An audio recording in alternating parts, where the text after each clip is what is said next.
Hello everyone! Why does it feel dark? Sorry, I'm just quickly untangling myself here and getting myself. That feels a lot better. I can see myself. Who would have thought? Seeing yourself is important. I'm back. More miniatures. Another Sunday. Yeah, this is going to be I've got no idea what's going to happen tonight. So it's going to be an interesting one because I don't know what's happening tonight. We'll have to see. There's a bunch of unpainted miniatures here next to me, and there's a bunch of partially painted miniatures next to me. And I at least impart hope to touch some of them because they desperately need it. There's a lot of other unpainted miniatures everywhere. I've got some sitting over yonder in a big box, which is very far off screen. I've got some in the studio, which is at this point in front of me. So yeah, some quick announcements. That's what I'm looking for. If you like the stuff that I use when I run D&D, when I play, play miniature painting, when I paint miniatures and when I run D&D, as well as some of the other things, I have a number of other videos that I need to shoot regarding that stuff. But anyways, if you like it and you want to find out more about it, there's a link to my website along with a 5% discount code. So please do not be shy. There's a lot of cool things in there. I am also busy upgrading some of said things to make it more impressive, as well as constantly adding new products. I have a long list of things that... So I just saw a stack of stuff that I wasn't sure what it was. I've got a long list of things that I want to create this year. Because yes, it is important. And then I'm not drinking Slayer tonight because I ran out of Slayer. But I still love Slayer. I just didn't get around to buying enough for tonight's stream. So tonight I'm just drinking straight up coffee. It is a thermal mug because when I get into painting, coffee gets cold very quickly. But yeah, let's jump into it and see what tonight holds. Why does this feel skew?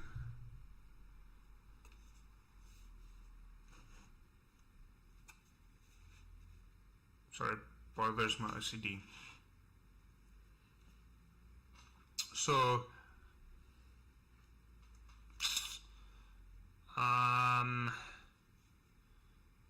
sorry, I am seeing something that is not the way it's supposed to be. That's not gonna work. Just bear with me for a moment.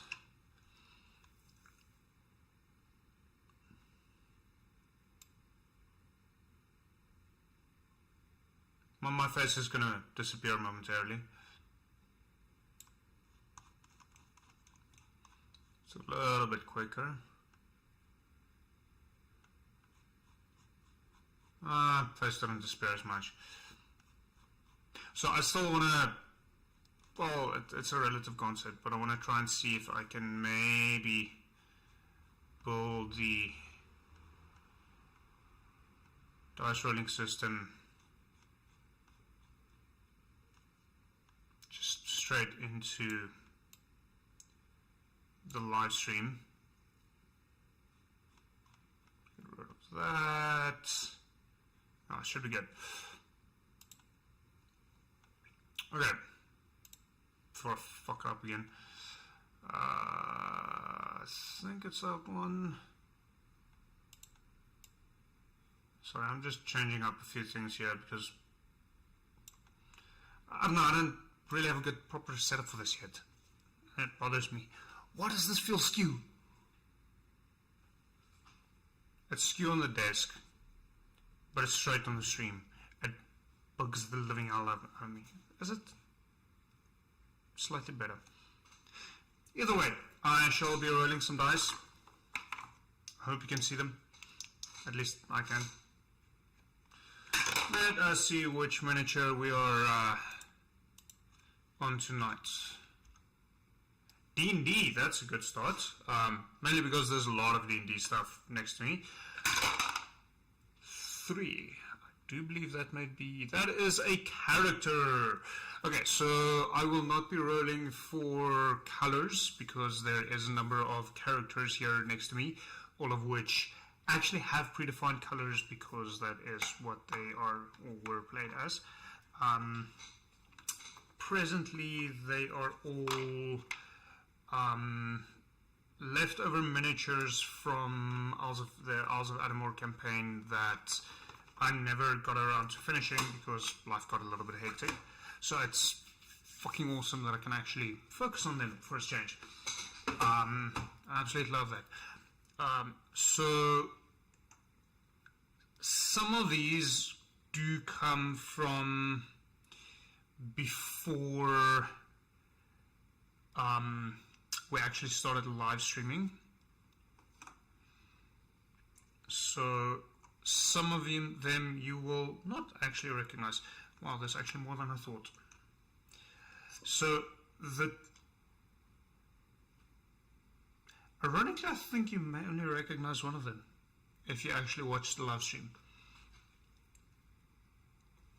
which is this white thing, also known as, well, this is the miniature that we used for him during the entirety of the live stream.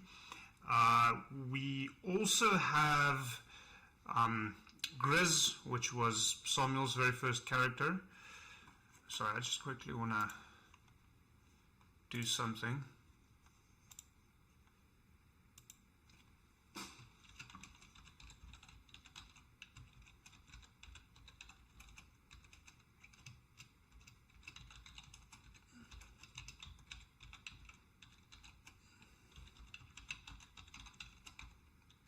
Excuse the arm.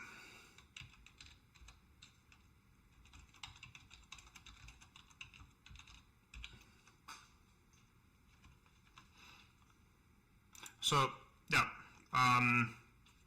this was Samuel's very first character. It used to be a vampire from WizKids that I modified with green stuff to have the tentacled mask, which came up a lot later in the campaign.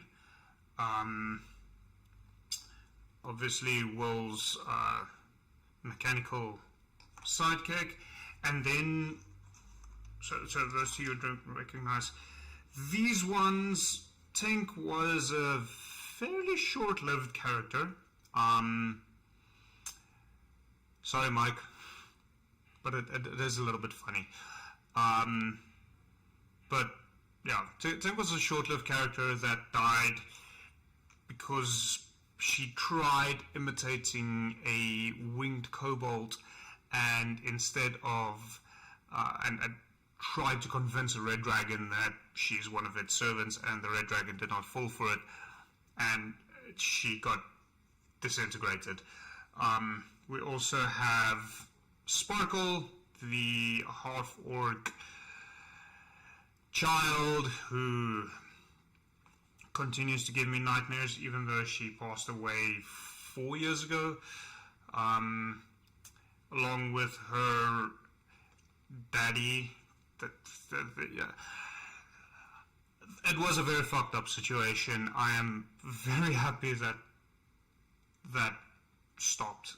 It's also probably the main reason why I ended up doing the character discussions before we start with a new character, just so that I have a little bit of control over what the fuck these people decide to do, because oh my word, that combination, it drove almost everyone at the table absolutely mental except for the two players themselves, which was a married couple, but fuck. And then we've got Dobo, which is one of the first characters that sadly was no more. An old friend of mine that his things got a little bit busy, so he was incapable of joining us for a prolonged period of time. So I think I should, with the exception of this one, which I can't wait. I'm gonna go grab a spare transitional base.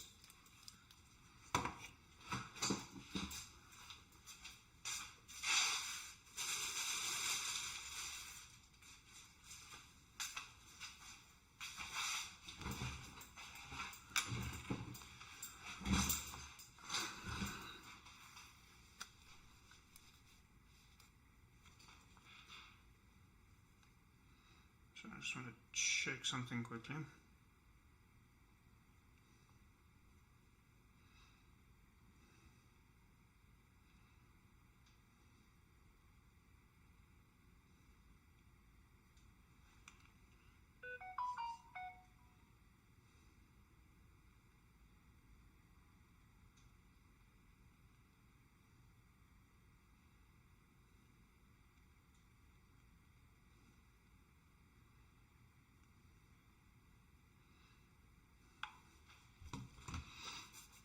Okay, so I'm gonna pop them onto some bases.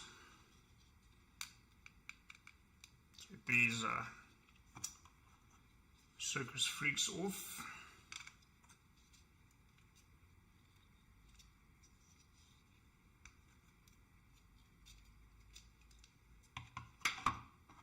Now, you may notice all of them have a zenithal prime to them.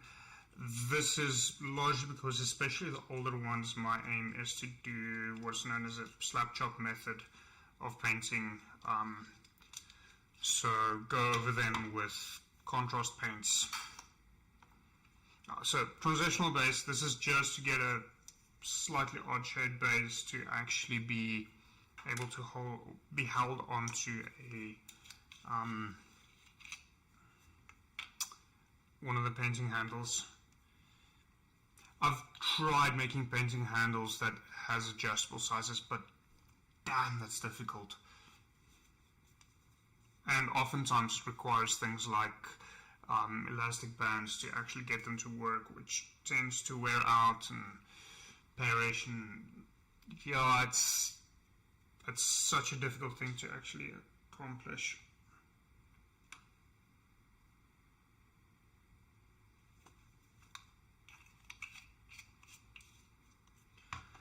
Just going to pop this one onto there, put it off to the side to dry a little bit.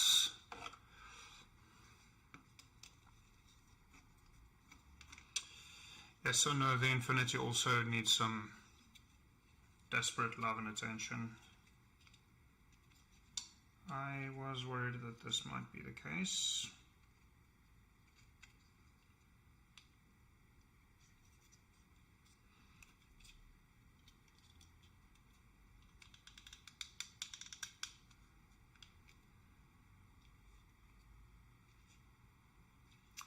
I may need to do an update on the design of these ones.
I have a tray specifically for...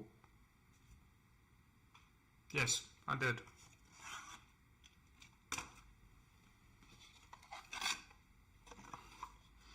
Ignore me, I'm with stupid. It's one of my other personalities. So often when people ask me when do I find time to do things, I tell them it's like, well, it's just me, my two personalities, myself and I.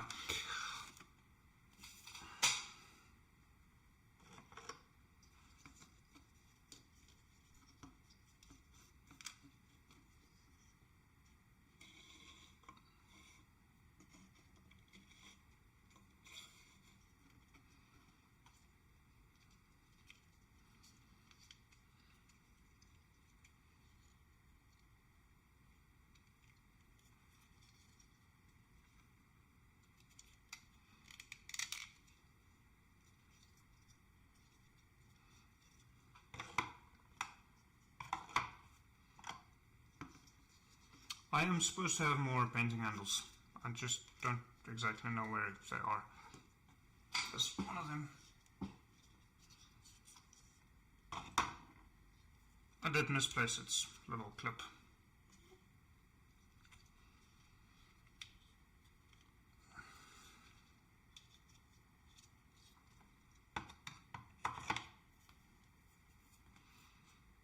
Okay. Fantastic starting point. I'm just going to put these two here as well.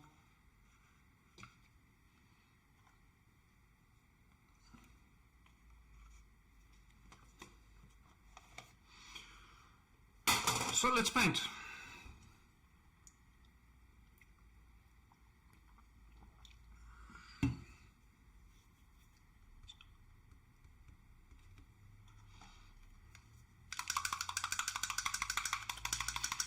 I do believe that might be a better color for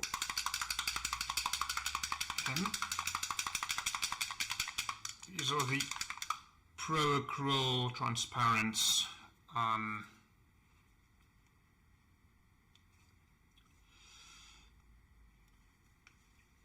wouldn't say I'm necessarily fond of them.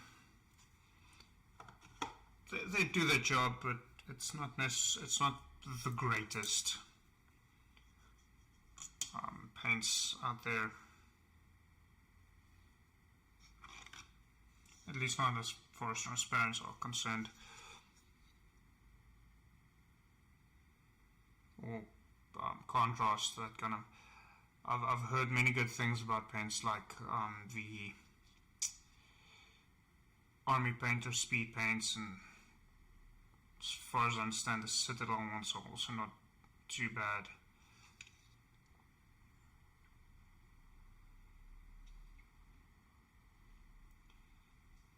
And these ones do their job, but I wouldn't say I'm necessarily overly fond of them.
I'm just gonna say the bag she's holding is probably the bag of beans, which probably was a mistake to give to her in the first place.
At this point, the camera shows a bit more red, but I can see it's very pink.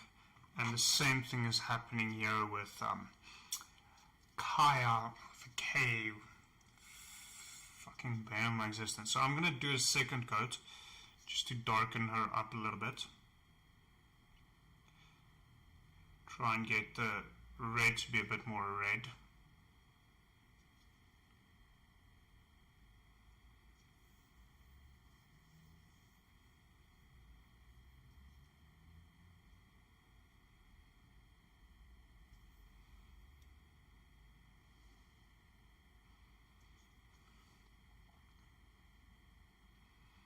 Because it's transparent, the zenithal highlighting will still show through, despite it being a two-coat paint.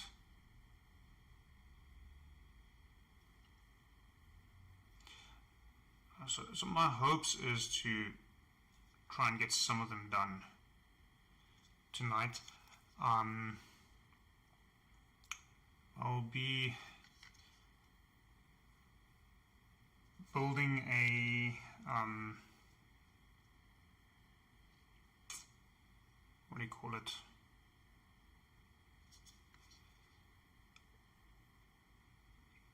Display unit for them, known as the Wall of Heroes, which will be put up in the studio. So underneath where the map currently is, there will be the Hall of Heroes, and then anyone who comes and visits me can actually have a look at said hall,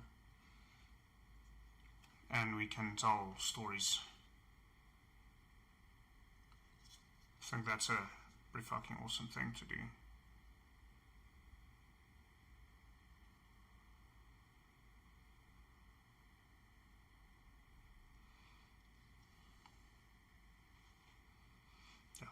That red is a lot more red. I like it.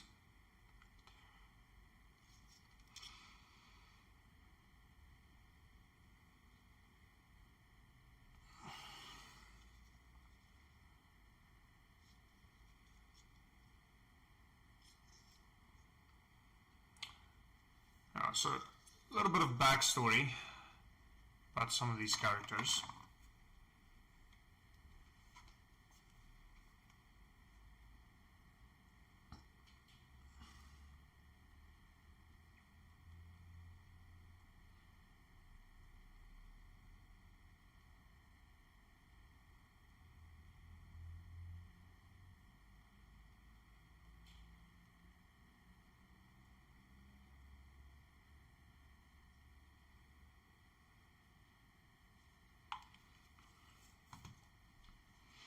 Yeah, so she looks a lot more red now.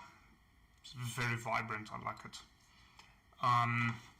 So backstory in terms of Kaya and Sparkle.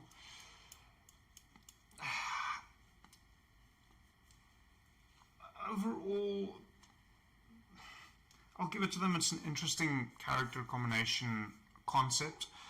Although none of us were a fan of it.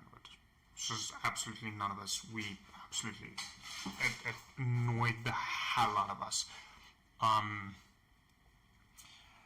So Kaya and Kaya and Sparkle, they knew one another before they actually were introduced into the Isles of Animor, which has benefits and downsides. Now, they knew one another because Sparkle was Kaya's adoptive daughter, and Sparkle referred to Kaya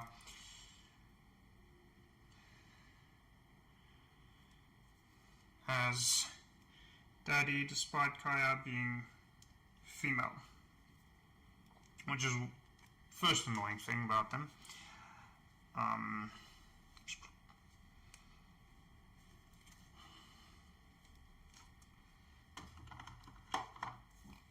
and they traveled together and did pretty much everything together, and then met up with the rest of the party, where the relationship continued as is. Sparkle used to be, and I'm saying used to be because she died at sea part way into the campaign. They were caught in a storm and she wasn't lashed down properly, and failed her dexterity saves to remain on the ship, and ended up falling overboard and was lost to sea.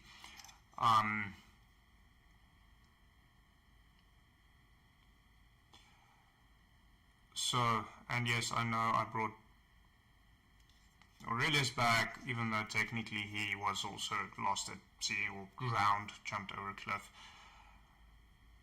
But narratively, it made sense to bring him back significantly more than it did to try and bring back Kaya, especially considering that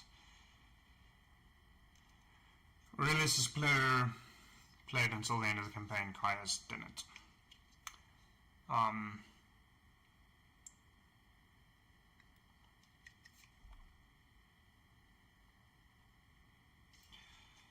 So, Kaya used to be a bard.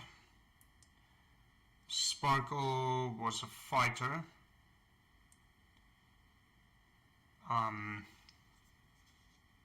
And her whole shtick was she made people sparkle by throwing dirt on them.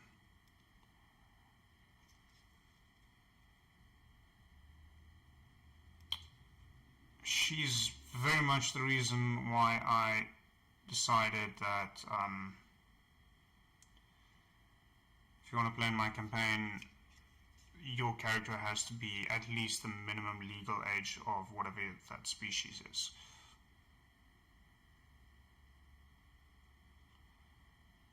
Because I refused to deal with another 7-year-old whose only ambition is to sow chaos.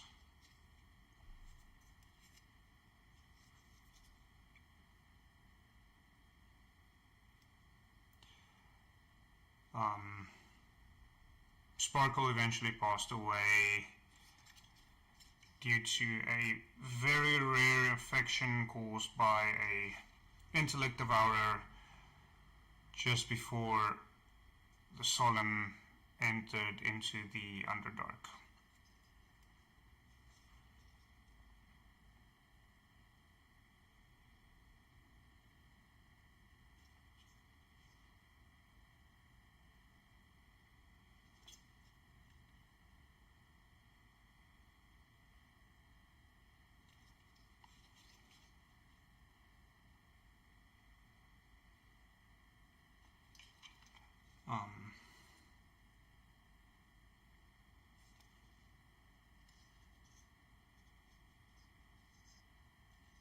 Yeah. Don't play kids.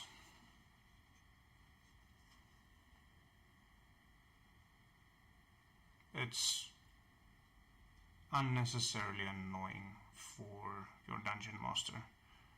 I can guarantee that.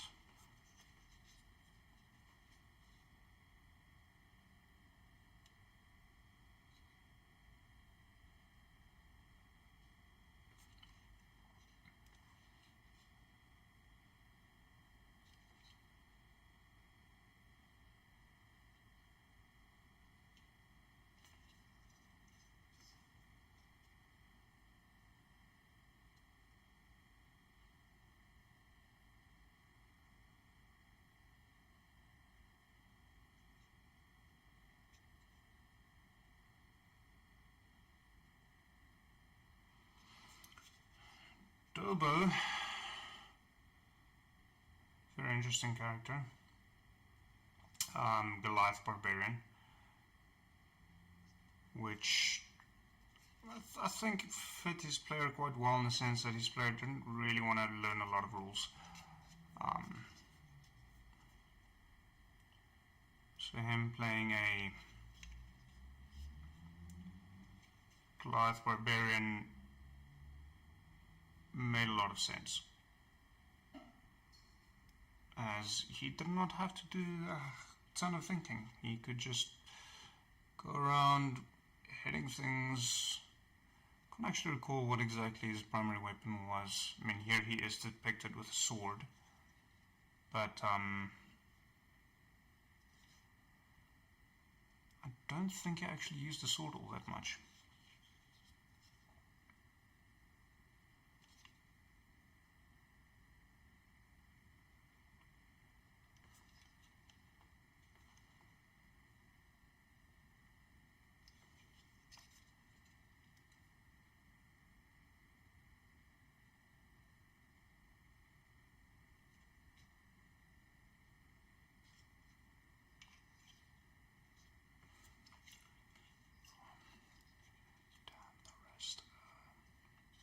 I think the funniest story with Dobo was when he was charmed by a dryad.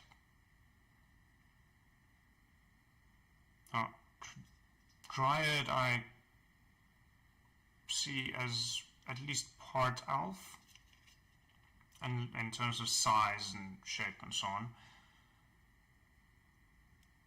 So, a small little thing, because elves aren't actually that tall, to anyone who believes otherwise. They appear tall because of their slender frame, but elves are traditionally shorter than humans. That is both Lord of the Rings lore as well as Tolkien lore. I'm not 100% sure about Warhammer fantasy lore. So this tiny, like 4 foot, like 4.5 to 5 foot girl trailed, and then this hulking Goliath trailing behind her, completely in the nude.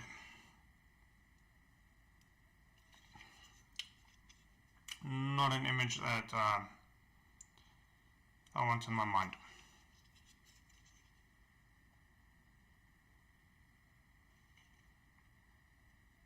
I do believe it's actually Dobo's player that caused me to ask players to write something into their backstory that could potentially be used as an explanation for why they're not there. Hey, Konex. How are you?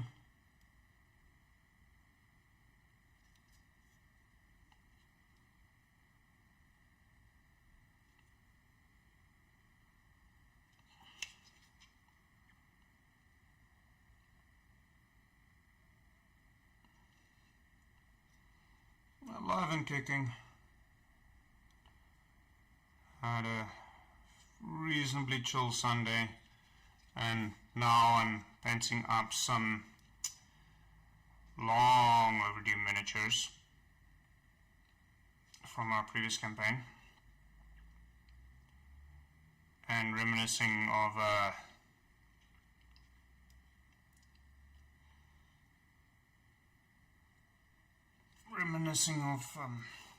old characters. So painting miniatures is telling stories.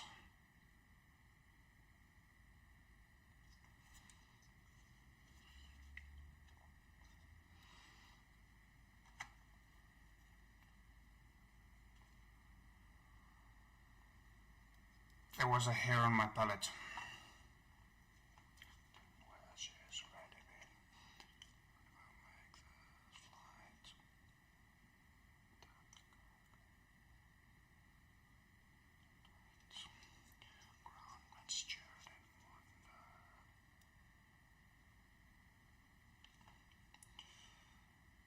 So yeah,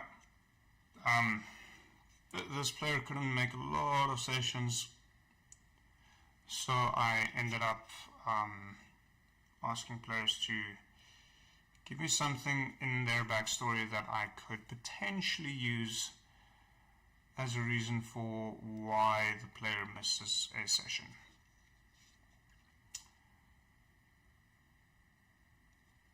That worked reasonably well.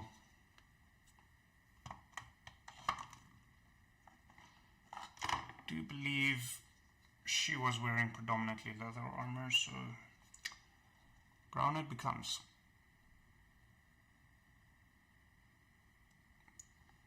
What's that? Oh, this tiny bug flying in front of the camera.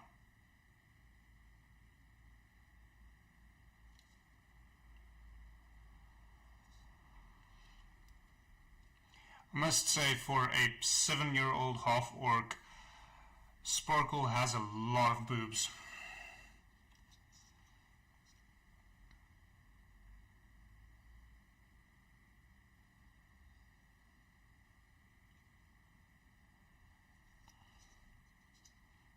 Not really sure whose idea that was.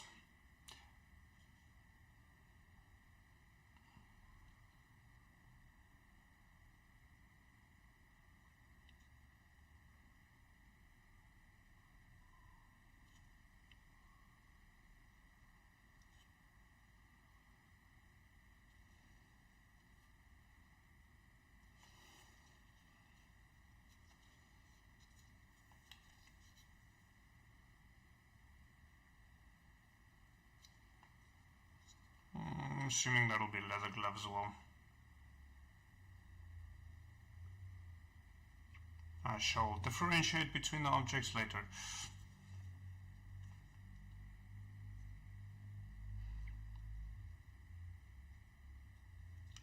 I mean, this is a D&D miniature, it's not supposed to look phenomenal.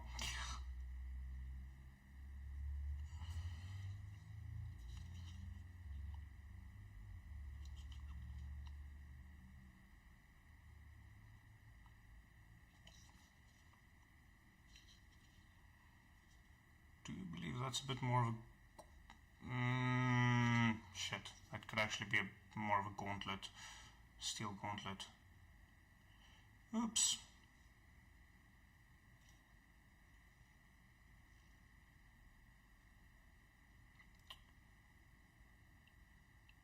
Tassels could probably have been red or something. Now let's do that.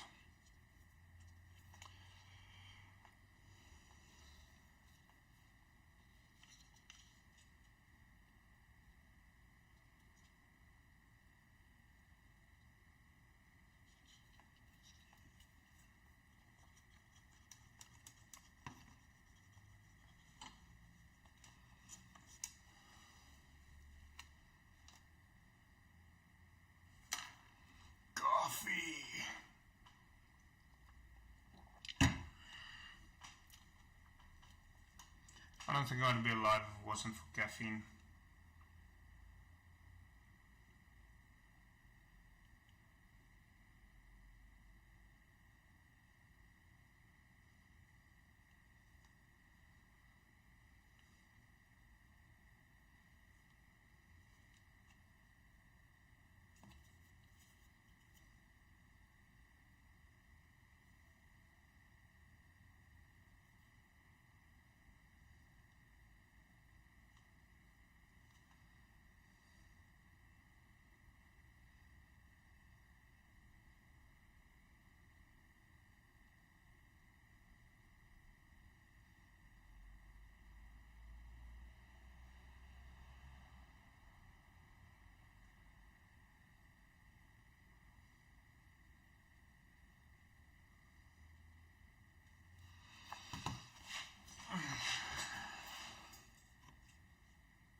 So a lot of people say this is good miniatures to practice non-metallic metals on.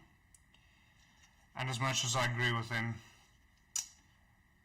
my backlog is huge. So I'll be using truly metallic metals on them. Just because the moment they're done, it's a handful of miniatures less for me to worry about. Interestingly, I believe if I finish up these, I should take the D&D characters off the list because I don't currently have more characters that needs to be painted. Which would be a fun change of pace.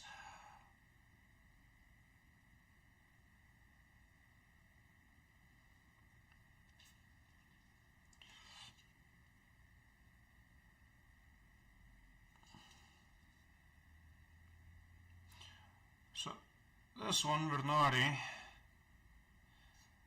if you watch the at least the last portion of the campaign, you may recognize his mask, which appears to be a mind flayer,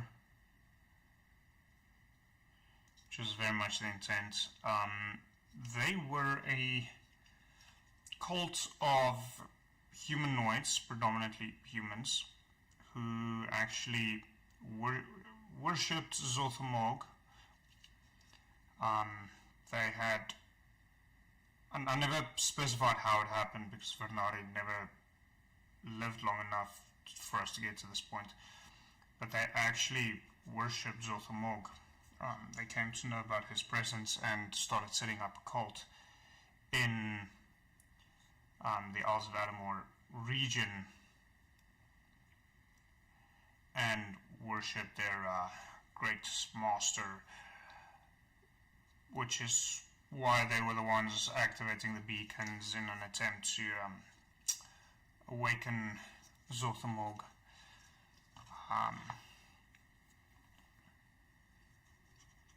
And why they were a little bit of a thorn in the side of the Solemn. I mean, not too much. By that time, the Solemn were actually almost a little bit overpowered. But it was a lot of fun. So, Vernari used to be one of them, and he was tasked with finding certain things or what's going on in their mining colony that stretched from Glikia to the Icecar Archipelago, underneath the sea, which is where he ran into the Solemn the first time, and then decided to journey with him, kind of as a more of as a spy, from which he would then, and well, after that he was ultimately sacrificed to a group of dragons in order for Will to acquire his first 2 bottles of Dragonfire whiskey. First bottle. There's 2 bottles. 1 bottle. I don't know. No, first bottle. Captain Salt Eater was 2 bottles. He initially only got 3 bottles, and then later on down the line he got several barrels. So it would be completely factual to say Will did get a buttload of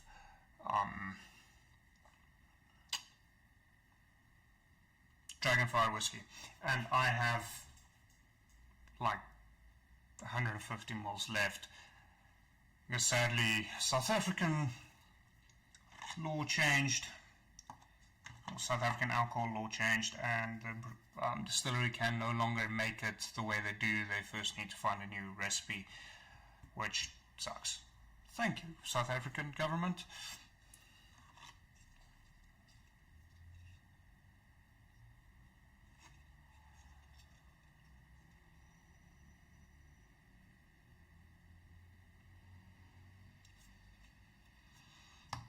I may need some more brown.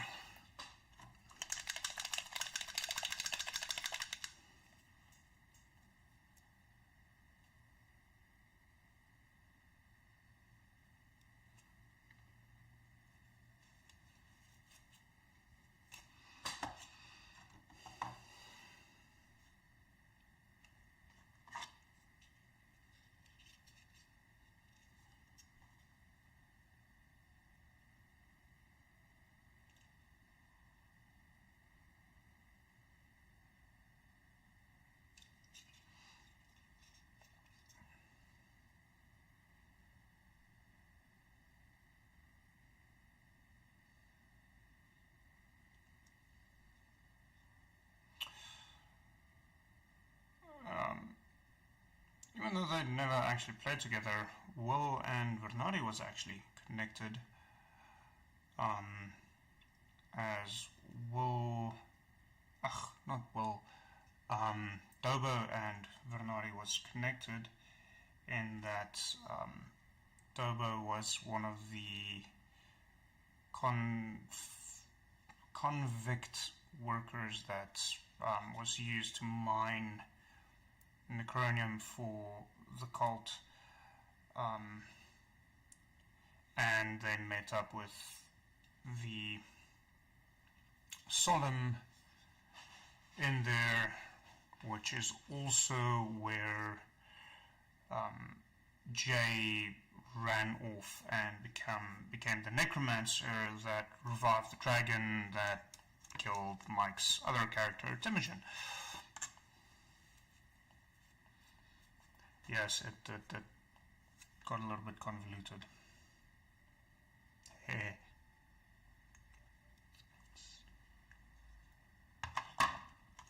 Just want to check something. Oh, that's the problem. What do I actually listen to?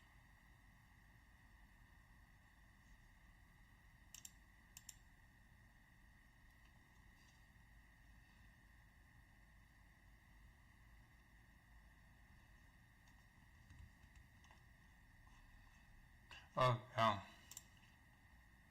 Favorite songs from last year? I can't remember that I listened to nearly as much Iron Maiden. It's a good thing. I actually do enjoy Iron Maiden a lot.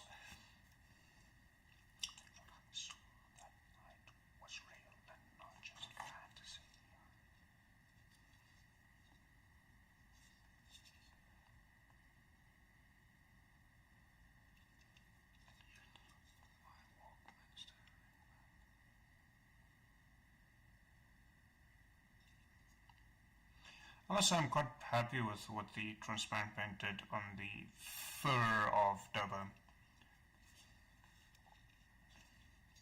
Well, his fur shoulder piece thingy.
I'm actually looking at Dobo, and I was wondering what I should do with his skin tone, but Goliaths do tend to have this grey, rocky type skin, so with zenithal highlight, I might just actually leave it as is and paint everything else around him. Now the question is he wearing shoes? I do believe he is wearing shoes of some sort. Oh, yes, he is.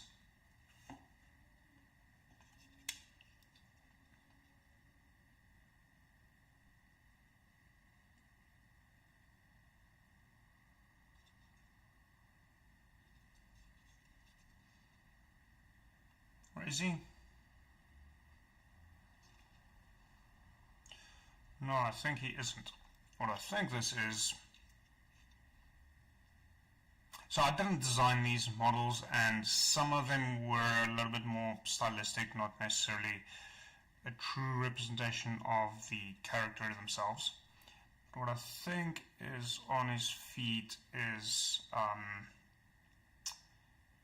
metal plate with spikes just strapped to the top of his foot, so that should he kick someone, it's gonna hurt.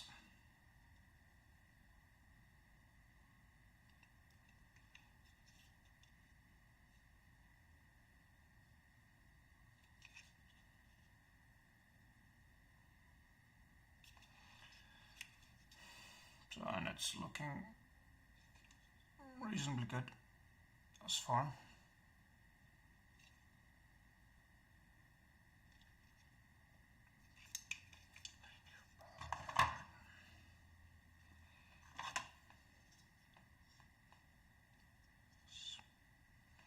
That's going to be metal, that's going to be metal. I'm going to give her brown boots. Why? Because I can. And I honestly don't know what else to do to her boots.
That works.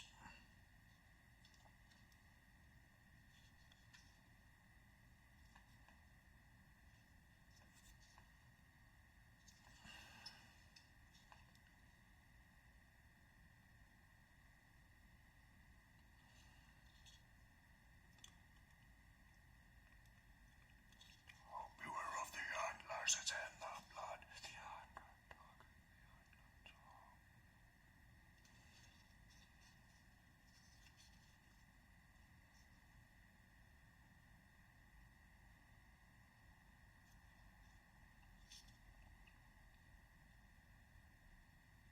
She is carrying a flute, which, based on the fact that we're playing in a medieval type fantasy, would have been made from wood.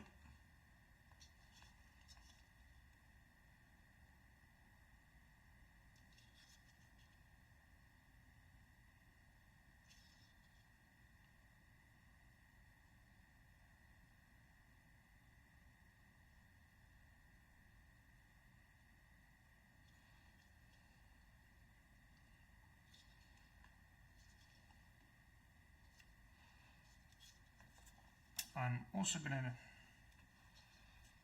make her hair brown. I probably should have done that to sparkle as well. The plan is to layer more yellows and whites on the hair to make her blonde. The shadows will still be brown.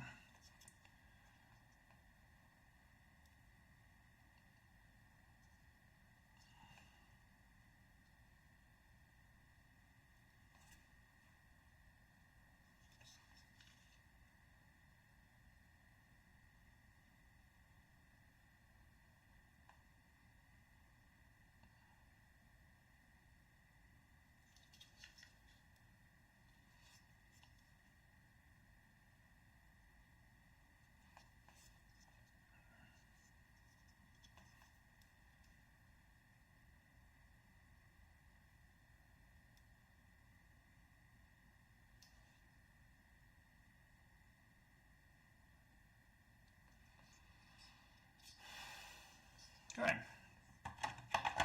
She has hair.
duped 7-year-old.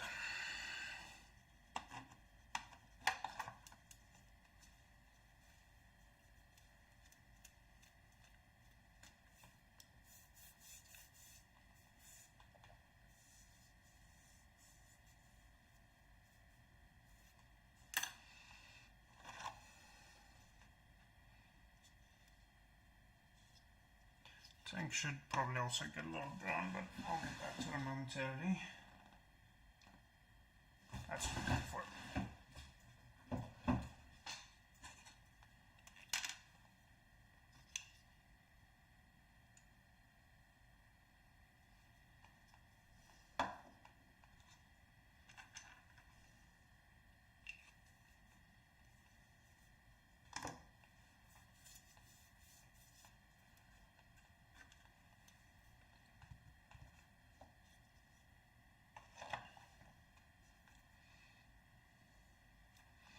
Actually, I'm thinking I'm going to make you blue.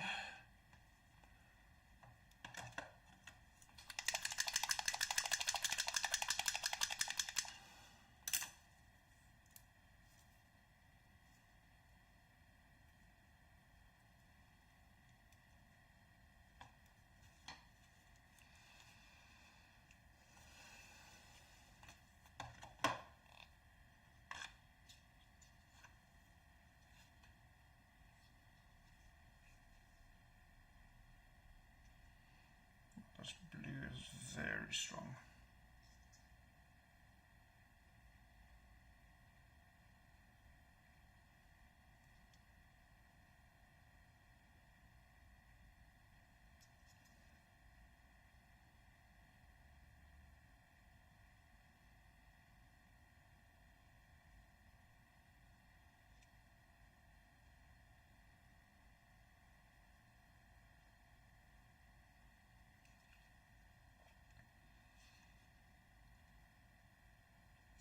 Should have made the bulk brown.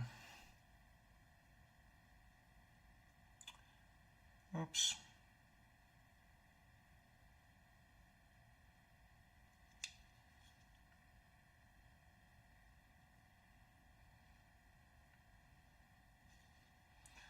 I'm not sure this is actually working.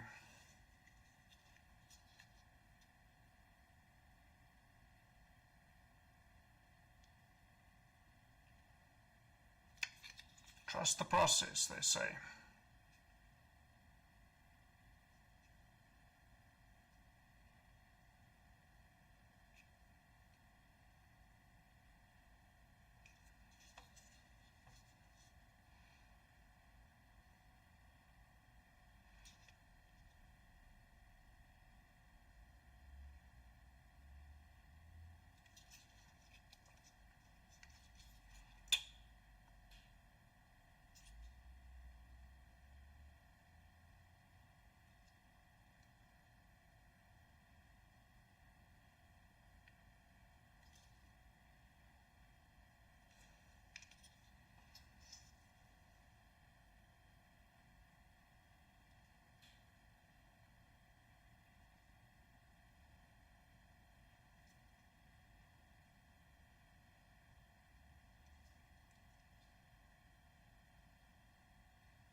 Yeah, I'm not convinced. I'll sleep on that one for a little bit.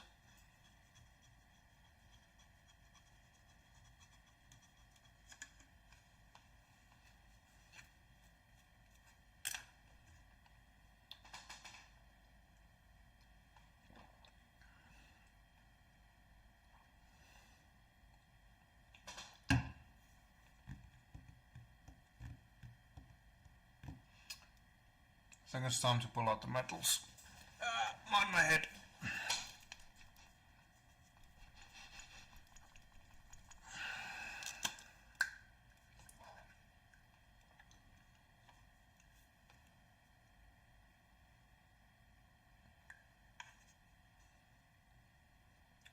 banish them to the opposite corner of the palette because they tend to pollute every single thing they come into contact with, or other paint technically.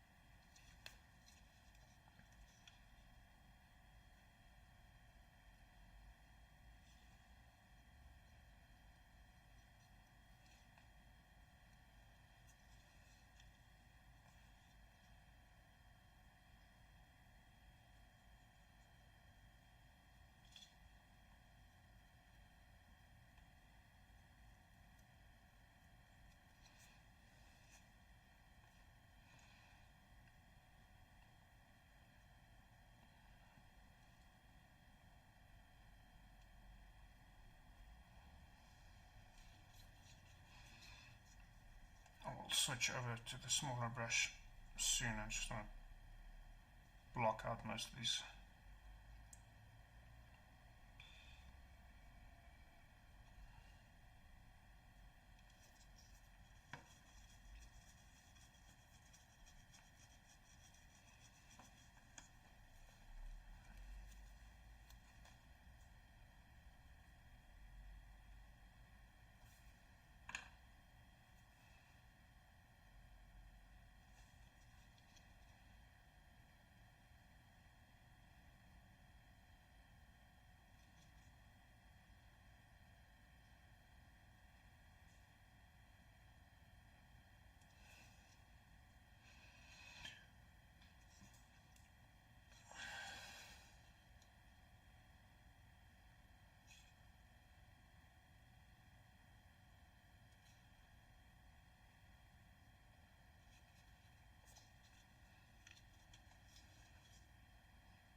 Looking at these minis now,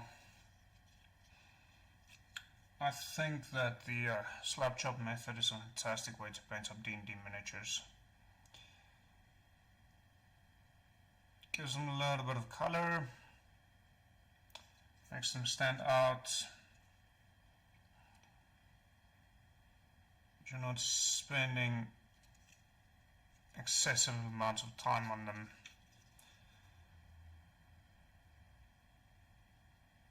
Like you do when you're painting an army. Because painting an army, you really want them to look good. Painting them for D&D, you just want them to stand out a little bit on the table.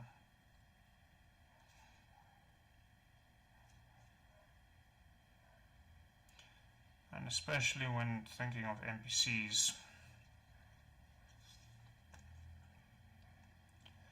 Players go through NPCs so fucking quickly, it's not even funny.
I do have another model that could potentially be argued as a character, which I can't seem to find now. Come on. It was with the rest. Oh, there it is. Careful. There we go. It's a little book. It's actually not mine. One of the players who got it here a while back. And I thought I'll print it up before giving it back to him.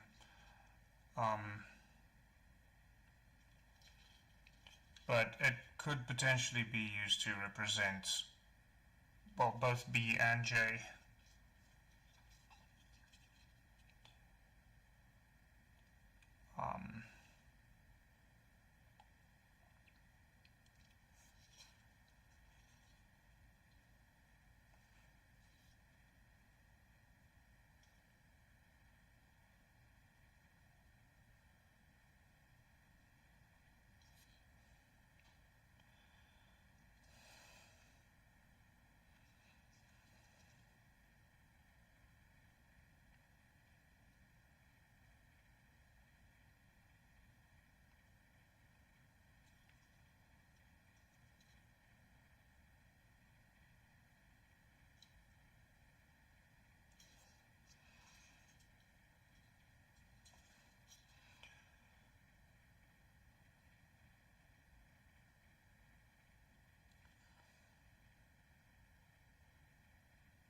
Okay, she's got a lot of metals done, and now I'm out of metallic paint, at least for now.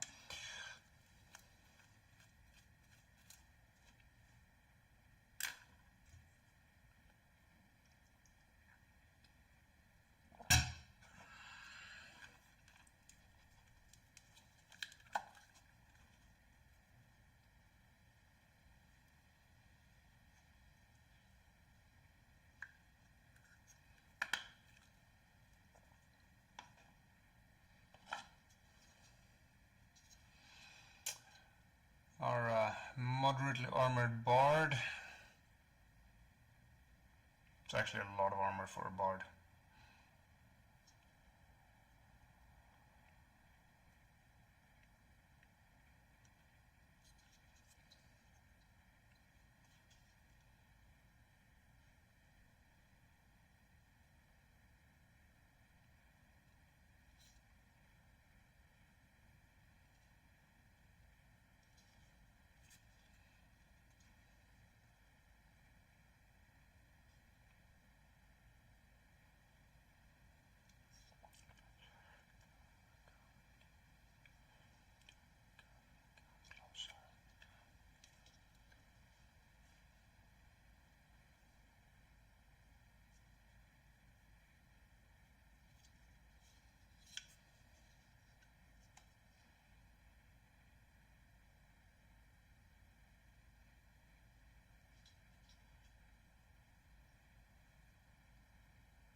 We're standing on the edge.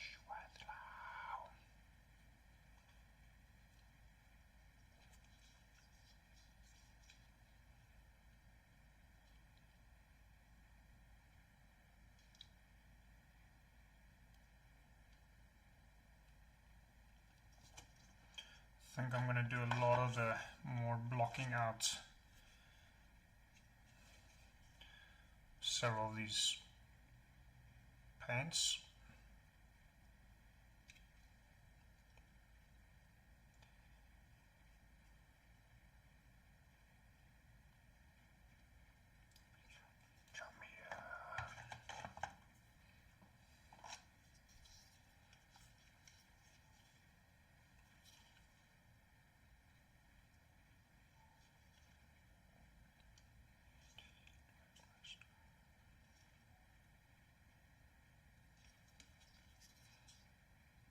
These are bat wings, but I kind of want to paint them up pink. And I'm saying that predominantly to find out if Mike is actually watching. Which I don't think he is.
I do believe this could have been a very interesting character if she was somewhat less annoying.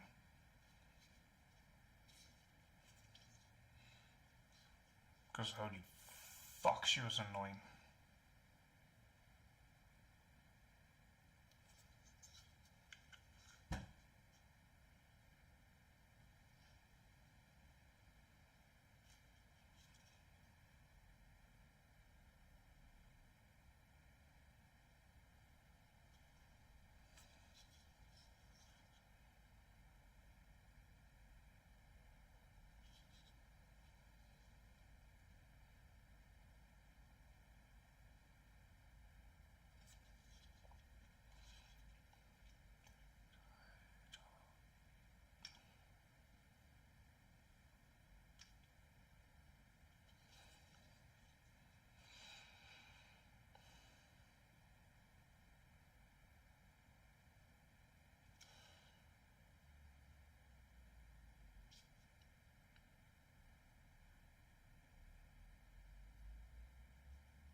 After the metal layer, I shall default to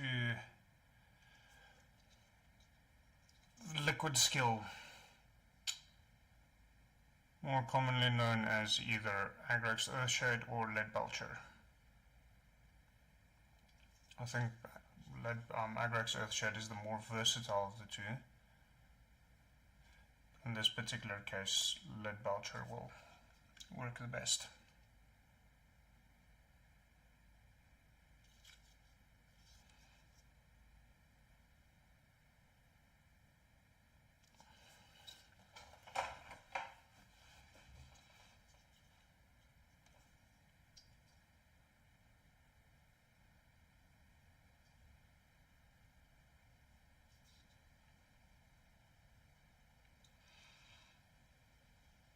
Now, the plan for tonight is specifically to get this, well, finish up at around about 10, because I'm trying to up the stream by including things that I haven't included yet, such as overlays, and I'm not finding overlays that I enjoy, so I decided I shall make some of my own. I'm an artist, I can sketch, I have a drawing tablet, so why not use the tools that I have and make something that can be truly my own.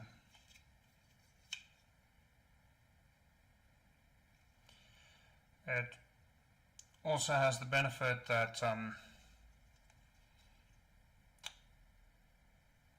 no one can claim a copyright strike or anything on something like that.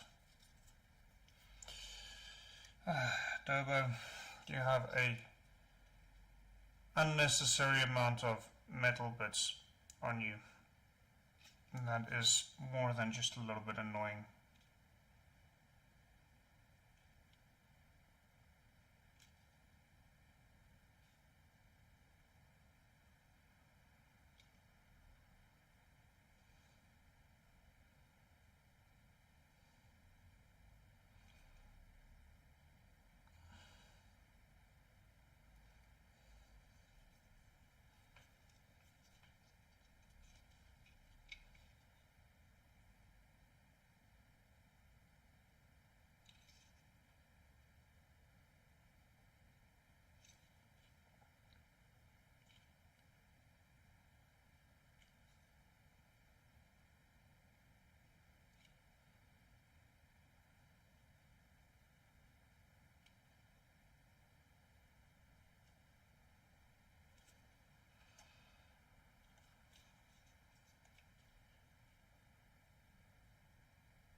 Overall, I'm very happy with the progress I've made tonight.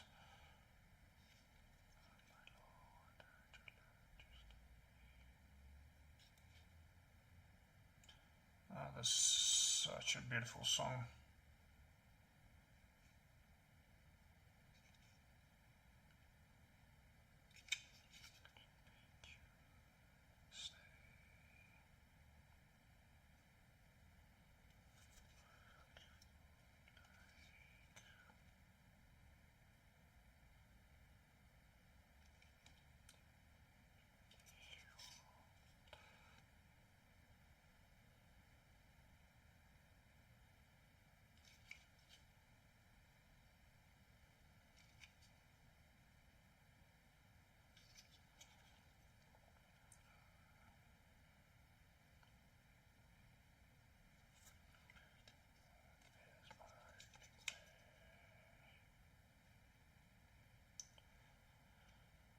So, an interesting thing you will see in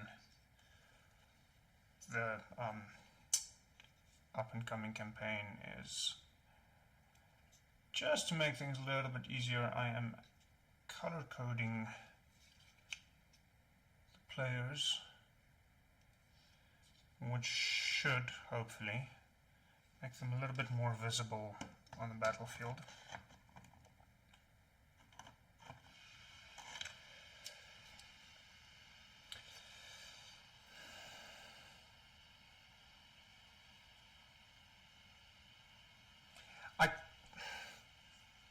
I really want to do a better paint job on Will, simply because of how exceptionally long he lasted in the campaign. I am going to start with him now, but I really want to do a nice paint job with this model. I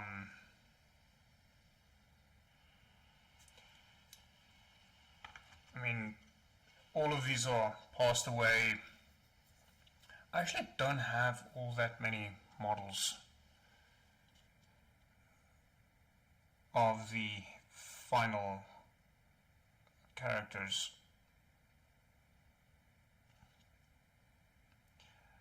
Now, in saying that, I'm still going to use the true metallics.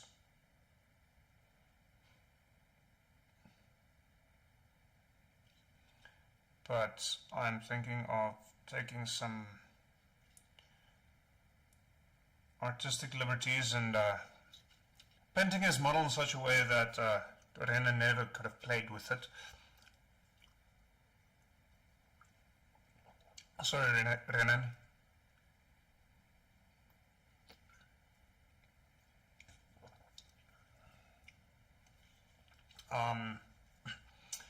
What I'm thinking of doing is painting this gun over here that I'm busy with right now in such a way that it's shooting the chromium. In other words, give it a greenish, or give it the ammunition a green glow.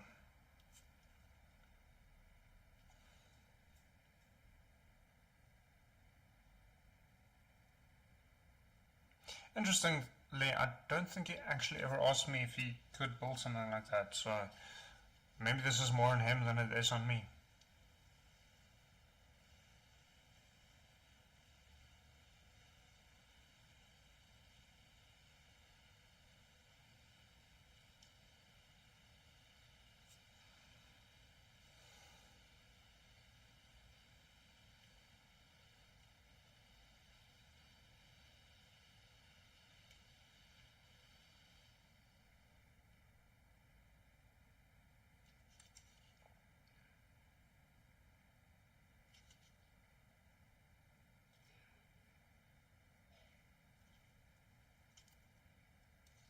No, still.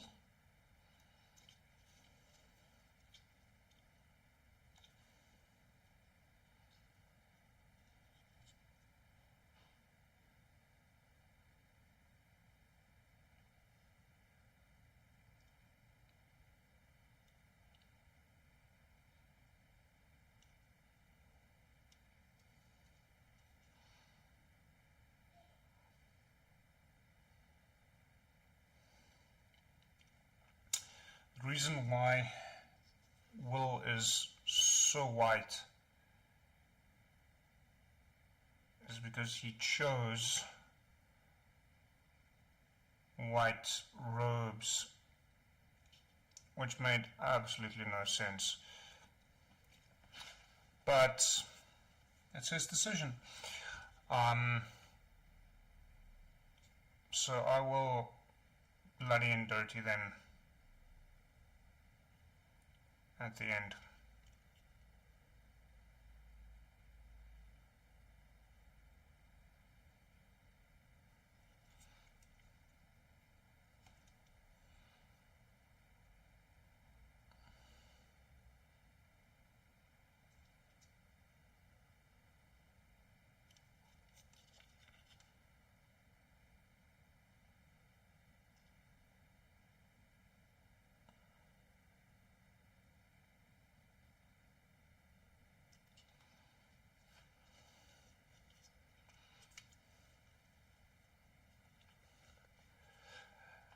These vultures from the past.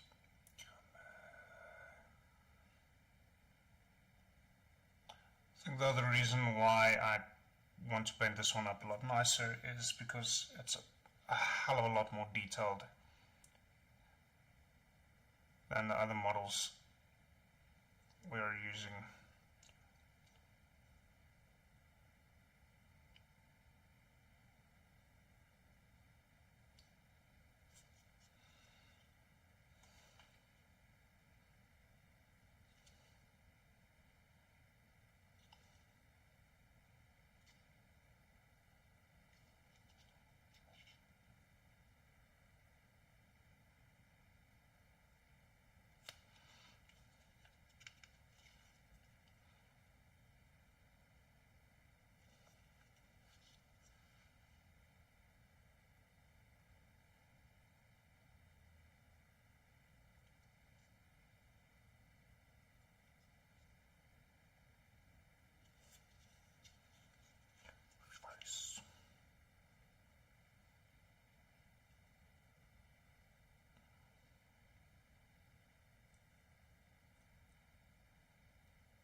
I'm gonna paint pretty much all his hand silver for now, and then go in a little bit later and then just redo his fingers in more of a brass.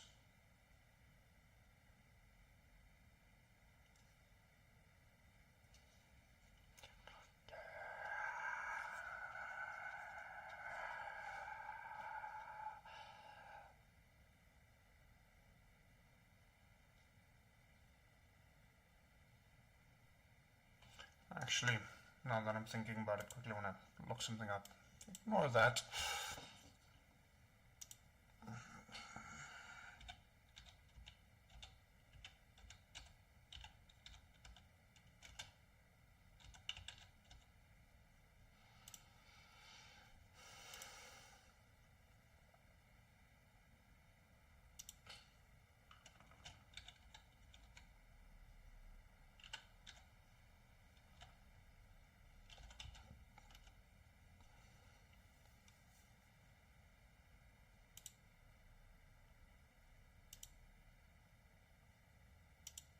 God,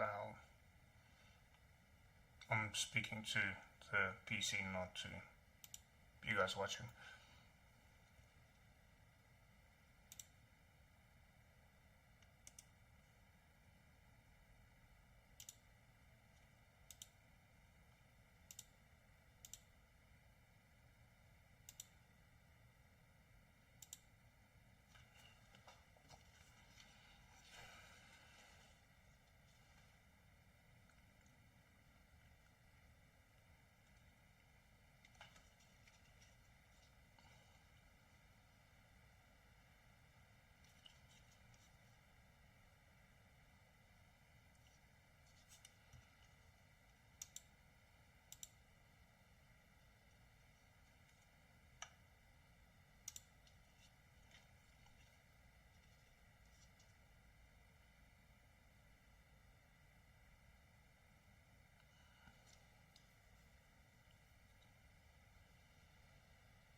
Well died.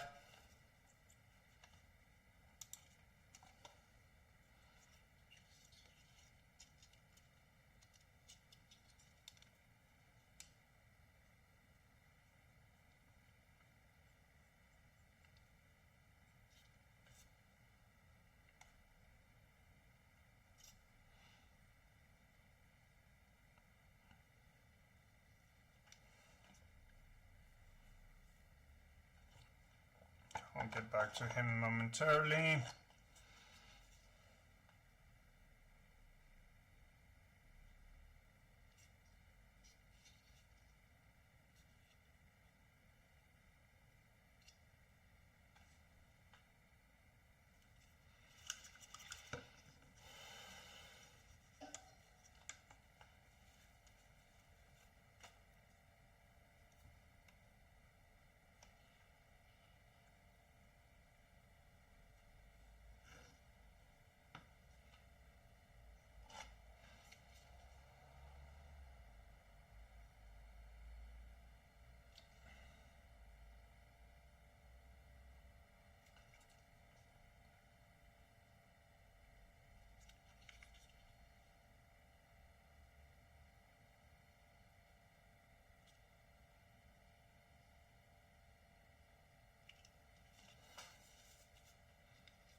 just need to give him a little bit of color.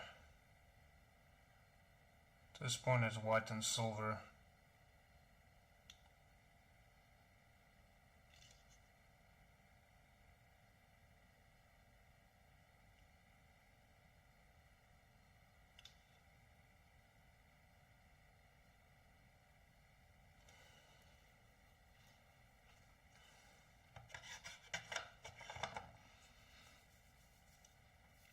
And in loving memory of Tink's death and the fact that she attempted to deceive a red dragon, I believe it is only fair that we paint her red.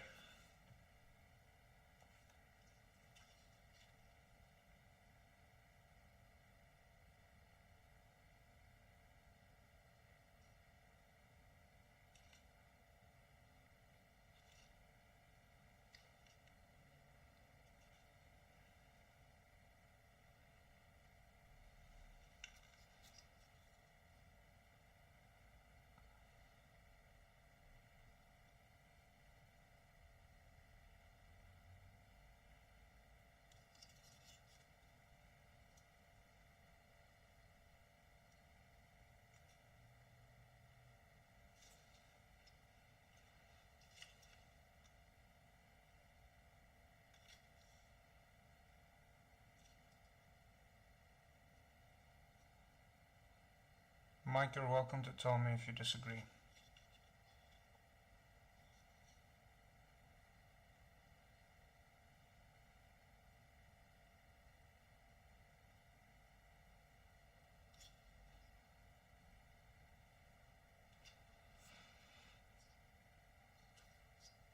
No answer. I'm assuming my decision is the correct one.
I'll send Mike a photo after this and see what he replies.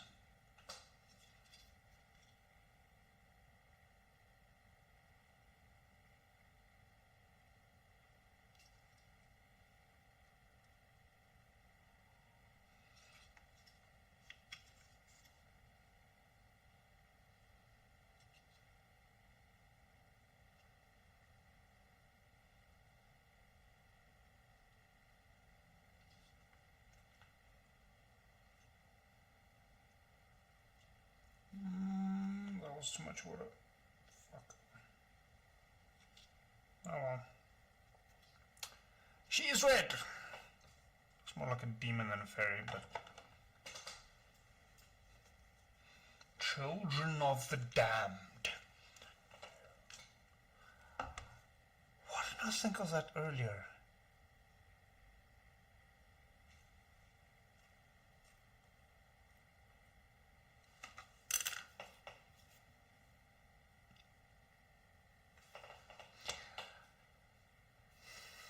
I'll have to investigate that a little bit. But a D&D game based on Iron Maiden's repertoire. That has to be fucking awesome. I mean, that's to a large extent what I did now, using predominantly Karagangren, but why didn't I think of Iron Maiden? Oh well, maybe campaign 3.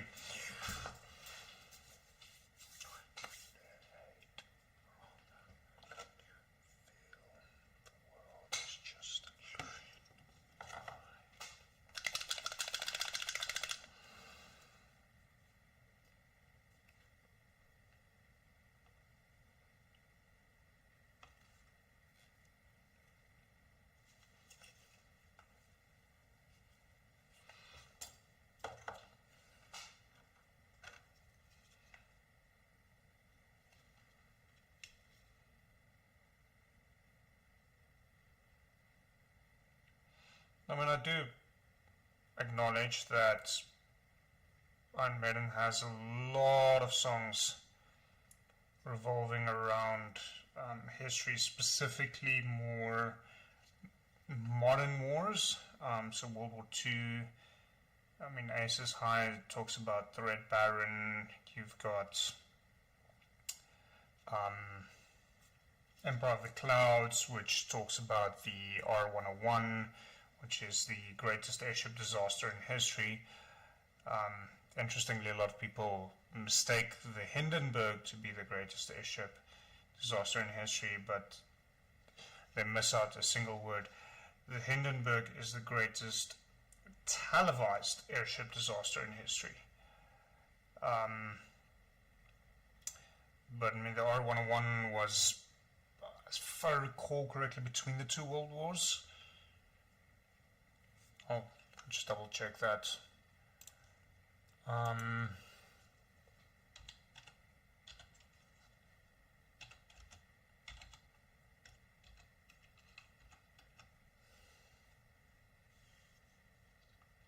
Actually, in 1930, so between the two world wars.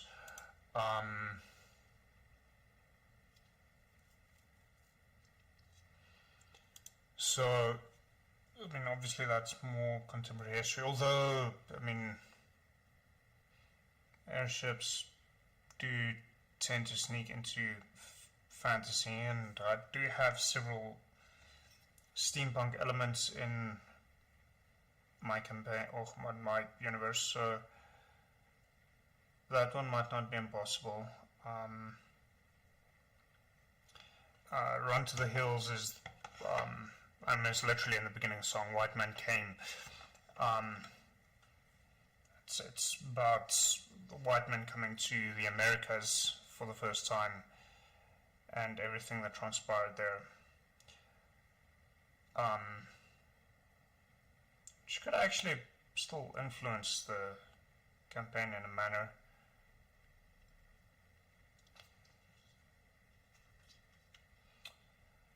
White man came across the sea, he brought us pain and misery.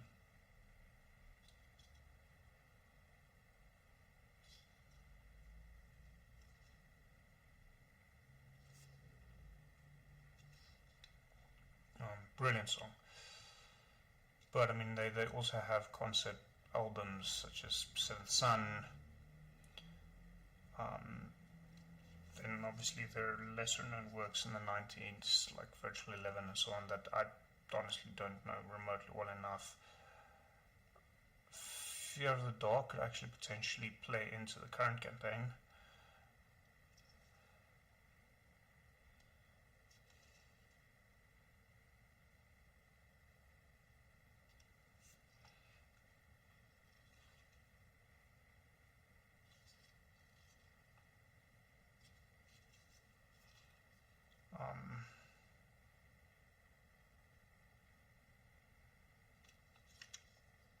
There was actually a time that I thought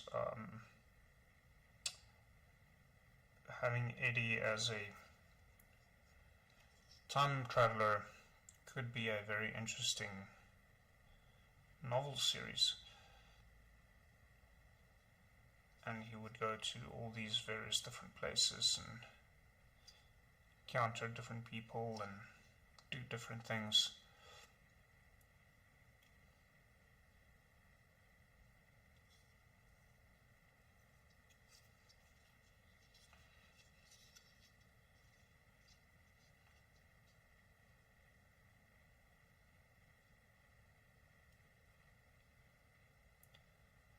But until now, I've never actually considered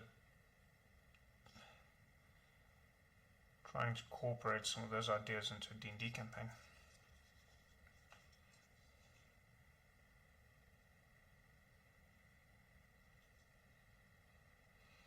Can't remember who said it. Someone once said, inspiration is all around us, you just need to wake up and see it.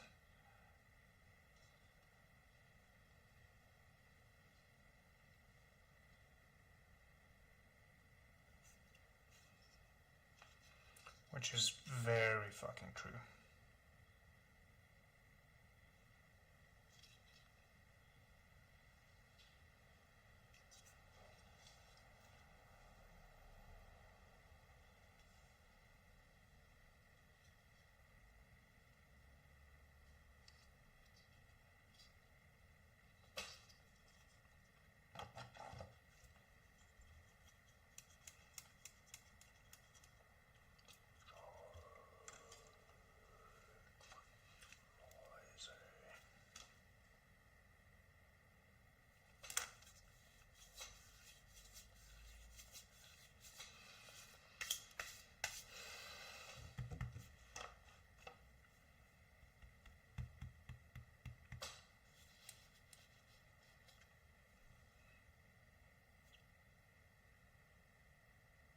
Okay, I still want to change Vernari up. I'm not happy with the color combination. The rest of them are starting to look pretty good. I actually quickly, now that I think about it, want to let Belcher the metals because that'll have or make them pop quite a lot.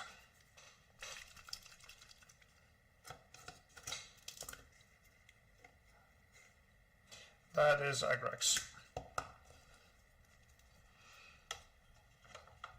Might actually not be a bad idea, dirtying them up a little bit, but I'm gonna go for what I initially set out to do.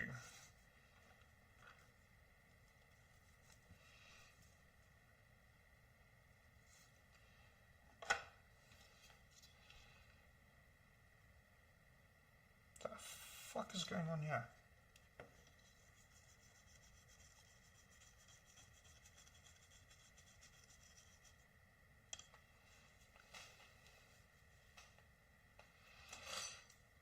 Just clean this one properly.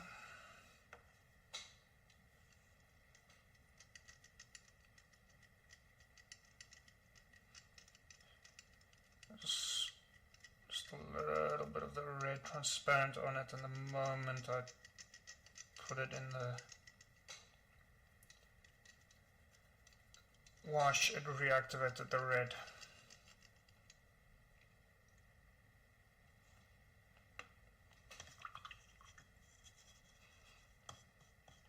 May need to replace that a little bit soon.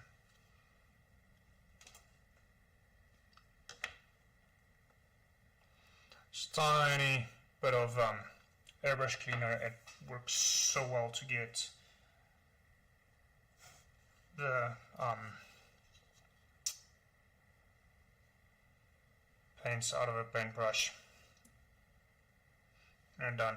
I wouldn't recommend doing that after every single color, but at the end of a painting session I always quickly clean it with that and rinse it up with water as well after that, before putting on the conditioner. And that is just to get rid of any straggling paint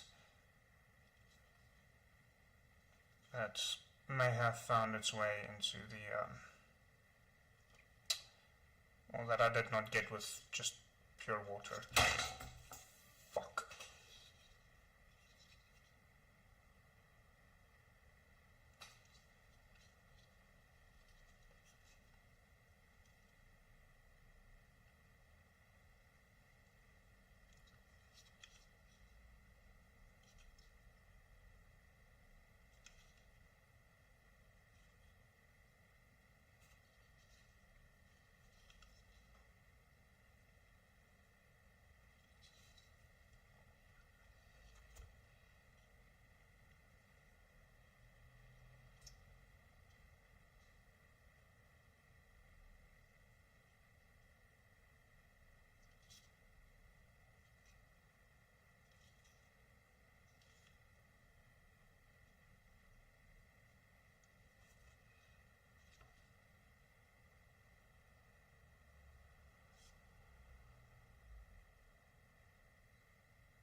That one a little bit dirtier.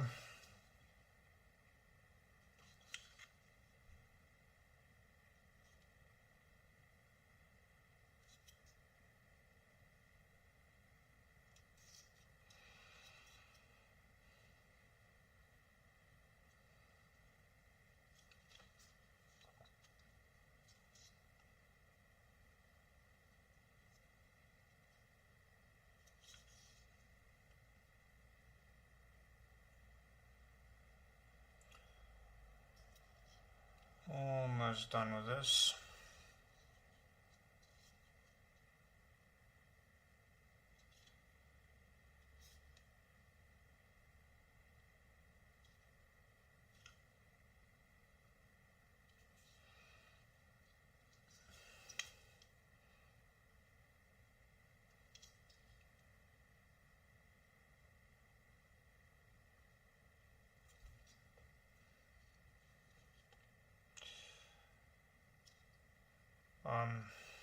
I have a old broken round thingamabob storage container that I've been threatening to turn into kind of a photo studio for minis for a while now. So I've already gotten to the point where I cut it in half. And the idea is to make one more science fiction, so I can take photos of like all the infinity stuff and all the whatchamacallits, Warhammer and fun things like that, in order to get a nice scene for them, just to show them off nicely, get some proper lighting, maybe run some LEDs in there for the sci-fi one. And for the other one, I wanted to do a fancy one, but I've never been sure what exactly I want to do with a fancy one. So, but I think I may want to do some like medieval urban style buildings that just to get a little bit of setting and then pull it out from there. It will work fantastic for most of the medieval stuff, for fantasy stuff that I have. It will not work so well for the Tomb Kings, which is probably the biggest amount of miniatures that I have, so I may need to do something special for them, because that's Tomb Kings. Why wouldn't you? But anyways, I'm going to call it here simply because I do have a number of things I still need to get to, sadly. I actually enjoyed tonight's session quite a lot. It's, yeah, I got quite far actually with a lot of these. I shall, I don't know, make a plan to try and get to them sooner. I might finish them off camera, I'm not sure, depends on how the next couple of weeks go. I will be posting a photo of them on the socials soon, so if you don't already follow me there, please do. Just thinking about it now, I'm just going to quickly pop a link.